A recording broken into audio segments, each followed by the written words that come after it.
guys, and today we have another review. And as my channel anniversary, the 3-year one, is coming in at 2 days, I'm reviewing the Nerf Alpha Strike Fang. This is the first blaster I ever bought, not my first blaster though, and it is the first blaster I ever reviewed. So, let's get on to the review of the Nerf Alpha Strike Fang. It is a 4-shot Smart AR spring-powered blaster that is only $5, which is one of the biggest selling points of this blaster. It shoots a dart by just pulling it in any one of these 4 barrels. It will fire wherever you put it, from top to bottom. So you can put it here and it will fire it. If you put 2 darts, one another here, it will fire first this, then that one. Because air is moving over a longer distance, this dart will fire the strongest, this will fire the weaker, even weaker, and the weakest. The difference is not that big. Well, it is, but it's not huge. Also, they are lower on the actual blaster, so that is also going to make a difference. However, the performance of this blaster is still very good.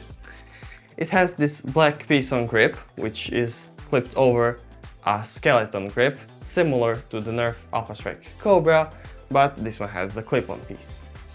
It is a very nice blaster. It doesn't have any tactical rails, which is kind of sad, but this is a cheap blaster. The trigger is very light. It takes very little force to actually actuate it, and it is still nice to fire. It is a plastic spring or a plastic leaf spring trigger, but you only need to push it very little. And it is a bottom hinge one, which is pretty weird, although this one doesn't feel awful as a spring trigger. It is T-pull primed, so you just prime it like this. The prime is very nice, it is very smooth, and it is very easy. However, that can happen and that doesn't sound good. Hopefully the noise cancellation kicked in. But it isn't a huge problem, it is still a problem. As for the grip is, as I said, pretty comfy. It can start to hurt here a little bit if you fire it for a very long time, but again, this is a 4-shot blaster that isn't going to happen that much.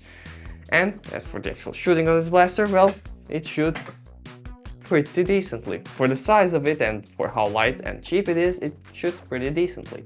For the design of the blaster, well, it is very nice. It is orange, yellow or yellow, orange and black. Very nice Alpha Strike design. Overall, the Alpha Strike design, while nothing too much, it is still a very nice design and it screams Nerf. As for plastic quality, that's a different story. It's Alpha Strike, meaning no screws, only clips and not very good plastic quality. You maybe can put a more powerful spring, and one YouTuber, which I forgot the name of, but it's like Jolt King or whatever, he doesn't film for like a few years already, but he actually duct taped or glued 2 of them together and then just removes Smart AR, and you could just prime it and fire 8 darts at once. So it does have somewhat potential, just not that much. Still very nice. Yeah, it doesn't break that often, but you cannot fix it if it does break, which is kind of bad.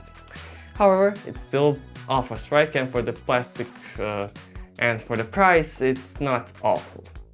Now you'll see the firing test. Okay, so I'll be firing the Nerf Alpha Strike Fang with 4 X-Shot Insanity Wallhead darts. I'm going to be firing them twice, and 2 times slightly more slowly, or what I would usually do, and then 3rd time as fast as I can. So yeah, the target is around like 25-30 feet maybe.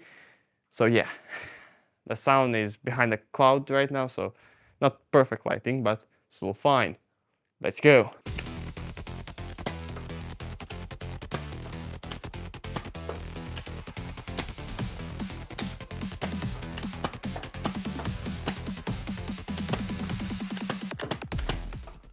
Okay, now that you have seen the firing test, as I already said, yes, it does shoot at around 60 to 70 feet per second, which is pretty nice for this size of a blaster and it firing full-length darts. However, this blaster is also very fun to shoot. It's very easy to shoot, it's very smooth to shoot, and you can fire it pretty fast if you get used to it. How do I like this blaster? Well, while it has its problems like no screws and modding it is not very easy, I still very much like the blaster. Plus it's my first blaster, well, the first one I bought, so I do have a sweet spot in me. or read my mind. However, should you get this one? I don't know, because I don't know if you can find this one, and there are many reskins of this. So get whichever one is the best design-like, or design-wise. This one is not the best looking, but it's still very nice. However, as I said, you have a ton of them from the Elite 2.0 series and all of them. So get whichever one you can find and whichever one is cheapest or best looking. So yeah, very nice blaster, nothing too crazy. The biggest problem is Nerf is way too much copying the system and just copy pasting. It's Nerf, please stop. But overall, still a very fun blaster, especially for the price. And unlike the Cobra, which has only 2 more shots, is bigger, and still less good, this costs almost half the price, while only having 2 darts less. And when you compare this to the Cricket, you have actually a decent comparison. Cricket is better made, it's pro performance, and it has the breech loading.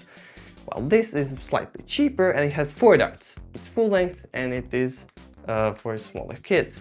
Now, while I would take the Cricket any day of the week, even though I don't have it, this is still a decent contender, unlike the Cobra. But I will have a versus between the two, and you might already know which one I like more. However, even though this is a great blaster, Nerf is overusing this design. Anyways, I hope you like this review. I'm going to be trying to make these videos more elegant and more quick, also more shorts and stuff. I need to revive this channel, which has never been really alive, but either way. My name is Nixie, and bye bye.